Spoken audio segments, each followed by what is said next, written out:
ये हमारी सारी बहनें हमको राखी बांधती है। कौन कौन राखी बांधती? शीला जी से लेके हर साल अपने रक्षाबंधन के अवसर पर माननीय प्रभारी मंत्री जी किसी क्षेत्र में जाऊं न जाऊं, ये हमारे मोहल्लों में सारे त्योहार इस परिवार के साथ मनाता हूं। मुझे इस बात का आनंद है। और ये जो संबंध है, ये उज्जैन का हमारा रिश्ता भी है, हमारी राजनीतिक धारा में एक पारिवारिक धारा भी है। पारिवारिक धारा इस नाते से कि आमतौर पे नेता का संबंध चुनाव तक होता है। इस चुनाव से अगले चुनाव में वोट लेने आएंगे, फिर अगले चुनाव में आएंगे, बीच में कोई नगर निगम हो गया, कोई सांसद का हो गया, उसमें चले जाओ। लेकिन बगैर चुनाव के अपने लोगों के बीच में आकर के हमारे जो त्योहार का मजा आ रही, संक्रांति चूड़े जरूर भेजूंगा, चिंतबूत करने में बड़ी भूमिका अदा करते हैं। इसी के कारण से हमारे हजारों साल से महर्षि वाल्मीकिनाथ महाराज, महर्षि बालीनाथ महाराज, सामाजिक दृष्टि से इन ऋषियों ने जो बड़ी भूमिका अदा की। हमने देवता नहीं देखे, देवता सुने हमने, कोई 5000 साल पहले, कोई 17 लाख साल पहले। और हम तो इतने भाग्यशाली हैं कि हमारे पास एक दो देवी देवता नहीं है।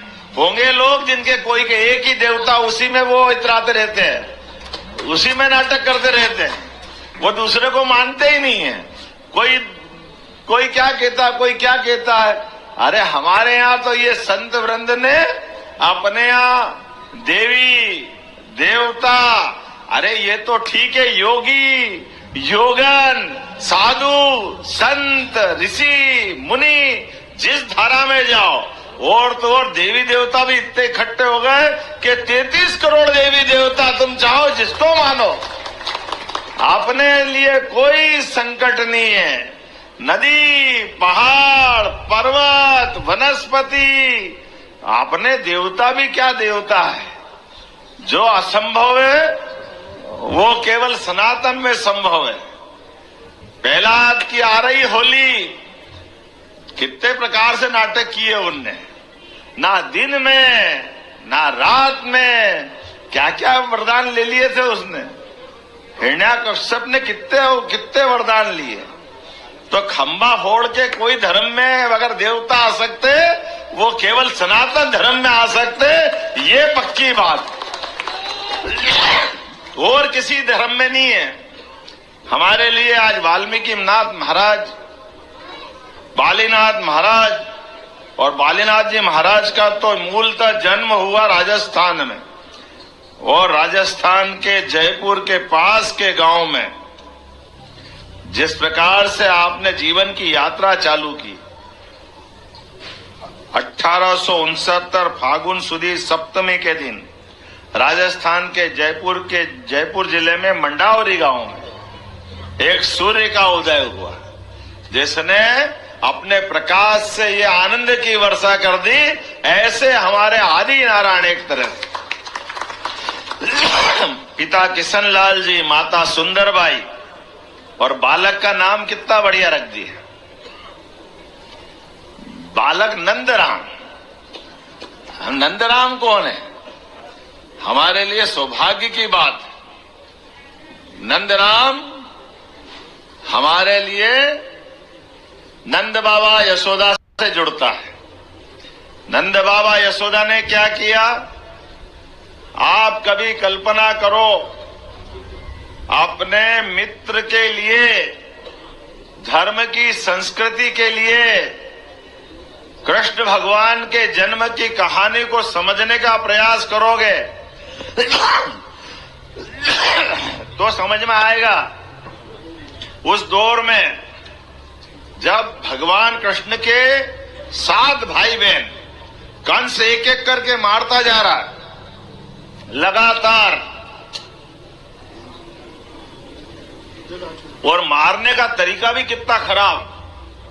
नवजात बच्चा, कल्पना करो कि पैदा होते ही वो माँ बाप जो जेल में ही बंद है, कंस निष्ठुरता से आता है, जो बच्चे ने आंख नहीं खोली बराबर, उनके सामने उस मांस के लोथड़े को उठा करके दीवार से फेंकता पत्थर की तरह और फट जाता शरीर, सिर फटता है, खून का लोथड़ा बन जाता है।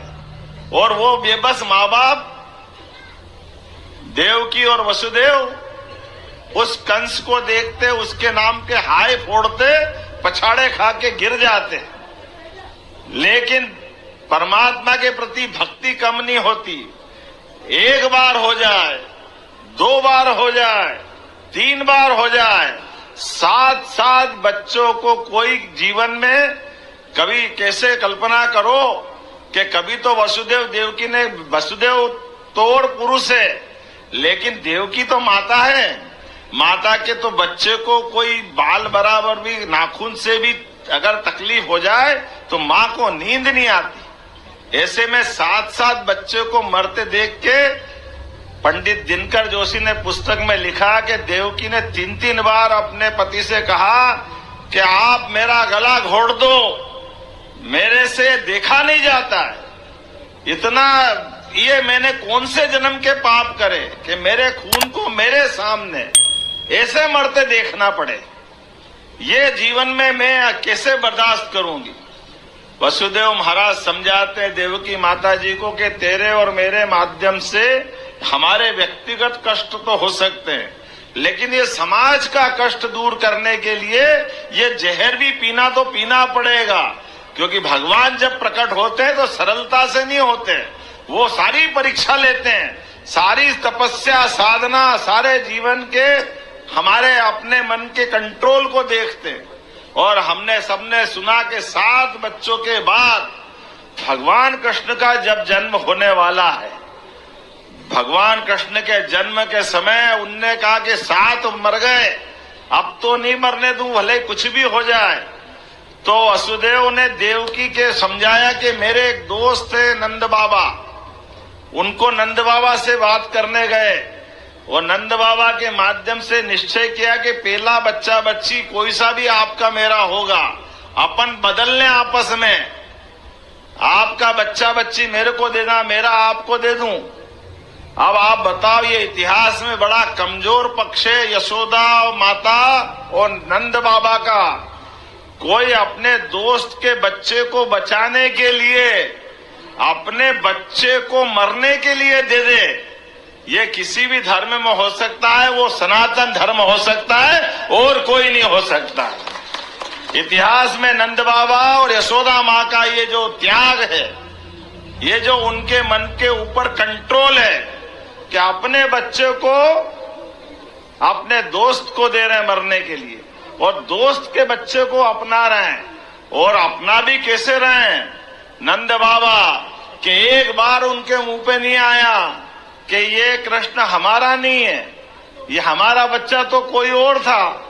यशोदा माता माँ का तो नंद बाबा और माँ यशोदा का कन्हैया से जो संबंध है, दुनिया याद करती है कि नंद बाबा के घर में कृष्ण भैया हुए और कृष्ण का माँ यशोदा से कोई भी माँ आती है तो उसको कहते हैं ये तो यशोदा माँ है।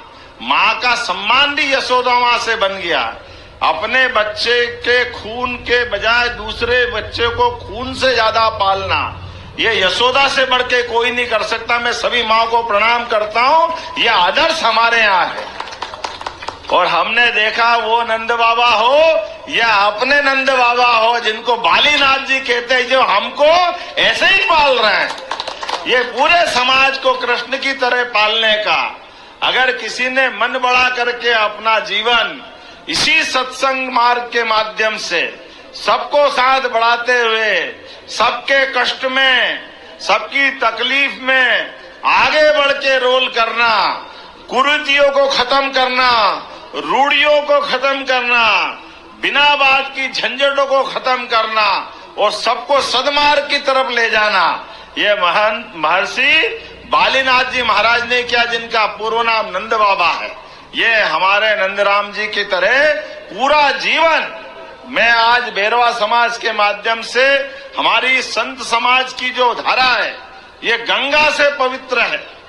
हमारे अपने जीवन में संपर्क में आ जाए तो हमारे जीवन की धारा बदल जाती है। मुझे इस बात की प्रसन्नता है 31 दिसंबर कोई साल नहीं छोड़ा होगा सुबह सुबह की परिक्रमा, इस मोहल्ले से उस मोहल्ले, उस मोहल्ले से उस मोहल्ले काका घुमाते थे हैं? और उसके बाद फिर मोटरसाइकिल यात्रा, और मोटरसाइकिल यात्रा में भी एक दूसरे होड़ा होड़ी, कौन किसकी बड़ी निकालेगा। और वो भंडारा शाम को, भंडारा दोपहर में कुर्सी टेबल लगा के, क्या आनंद है भगवान की दया से। पर क्या फंसा दिया मेरे को मालूम नहीं पड़ा। मैं आप सबको प्रणाम भी करता हूं, और बालीनाथ जी महाराज के स्मृति में जो आयोजन हुआ, सच मानो मैंने तो, मेरा कार्यक्रम कुछ और बने थे।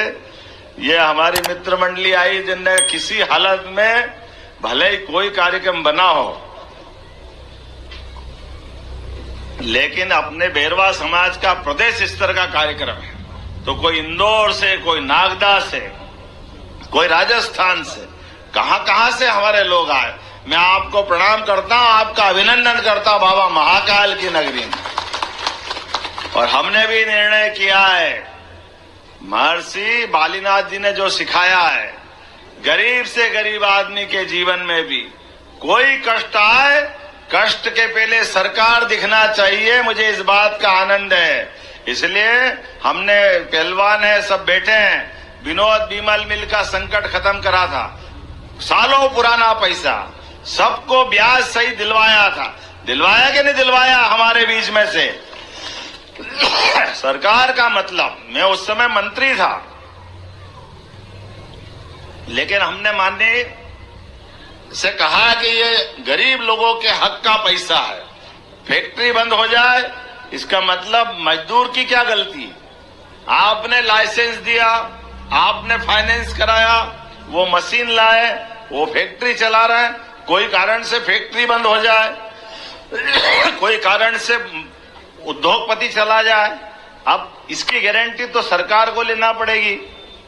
मुझे इस बात की प्रसन्नता है, जैसे विनोद बिमल का किया था, सरकार बनने के 8 दिन के अंदर हमने हुकुमचंद मिल का इसी तर्ज पे फैसला करके उनकी मदद कर दी, और पूरे प्रदेश में निर्णय किया, कहीं भी रतलाम की सज्जन मिल जैसी मिल, ग्वालियर की, इंदौर, अब तो लोग ढूंढ ढूंढ के ला रहे हैं।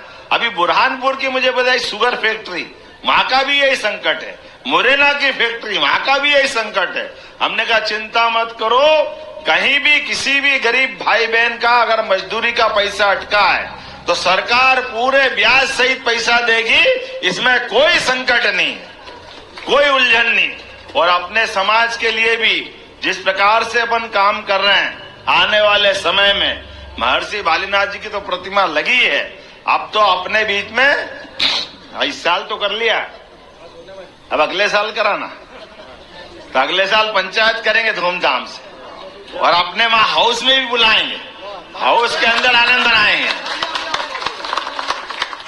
हमारे बीच धूमधाम से अगले साल ये अगले साल नहीं है, मैंने क्या इधर बुला लो या उधर बुला लो अब 4 साल अभी ये सरकार का कंटिन्यूएशन में है, उसके बाद का टाइम अलग आएगा, तो अपने बीच में धूमधाम से अगले साल मेहनत करना। और अभी तो अपने इधर मालवा क्या है, अब प्रदेश के कोने कोने से बुलाएंगे ढूंढ के, और सबके साथ कार्यक्रम मनाएंगे। लेकिन आपके सबके लिए चिंता कर रहे हैं, हमारे प्रदेश के अंदर औद्योगिकरण करते हुए जब उद्योग लगे तो हमारे मोहल्ले बसे थे, 36 मोहल्ले अपने बीच काम धंधे को लेकर के, कोई राजस्थान से आए, कोई कहीं से आए, कोई कहीं से आए, लेकिन एक बार आए तो स्थायी वासी उज्जैन वाले हो गए। इसलिए हमने कहा अब अपने को केवल एक जगह नहीं, पूरे प्रदेश में जगह जगह रोजगार के अवसर खड़े कर रहे हैं, हर जगह जो जहां है वहां काम मिल जाए, उसकी जिंदगी बदलना चाहिए। अपने माननीय प्रधानमंत्री का जोरदार अभिनंदन करो, श्रीमान नरेंद्र मोदी जी, जिनके नेतृत्व में अपने बीच गरीब, महिला, युवा, किसान सब वर्ग की गारंटी देते हुए और धूमधाम के साथ हम इन व्यवस्था की चिंता कर रहे हैं। क्या अपने बीच न केवल आजीविका के लिए बल्कि भविष्य में अपने समाज से भी उद्योगपति बनना चाहिए कि नहीं बनना चाहिए। एक एक आदमी अपने पास ढेर सारे लोग लगाए, काम धंधे करे, पढ़े लिखे आगे बढ़े, उसके जीवन में जो सपने हो वो सपने बताए। सरकार पूरा करने के लिए पूरी ताकत लगाएगी। बेरवा समाज के किसी बच्चे के लिए कोई तकलीफ नहीं और कोई दल की सीमा भी नहीं। चुनाव के बाद सब एक दल है ना तेरा दल ना मेरा दल, सारे अपने बीच सब कमल दल। लक्ष्मी माता की जय। क्योंकि हमारे बीच कभी दिवाली के दिन पूजा करने के लिए लक्ष्मी का पाना नहीं मिले तो क्या करो, अपनी कमल का फूल लाके पूजा कर लो तो अपने आप लक्ष्मी जी की पूजा हो जाती है। ये अपने शास्त्र में लिखा है, माँ लक्ष्मी की बैठक की माँ है। लेकिन अपने दल की आपकी निष्ठा अपने में बनी रहे, लेकिन ये प्रेम भाव भी बना रहना चाहिए। जोरदार ताली बजाए इस बात के लिए। सब मित्रों ने मिलकर के आज जो ये उज्जैन की एकता दिखाई है, ये विकास की एकता है, शहर को आगे बढ़ाने का संकल्प है। मेरी अपनी ओर से जब भी आप बुलाओगे दौड़े दौड़े चले आएंगे। बोलिए महर्षि बालीनाथ महाराज की बहुत बहुत धन्यवाद। भारत माता की जय।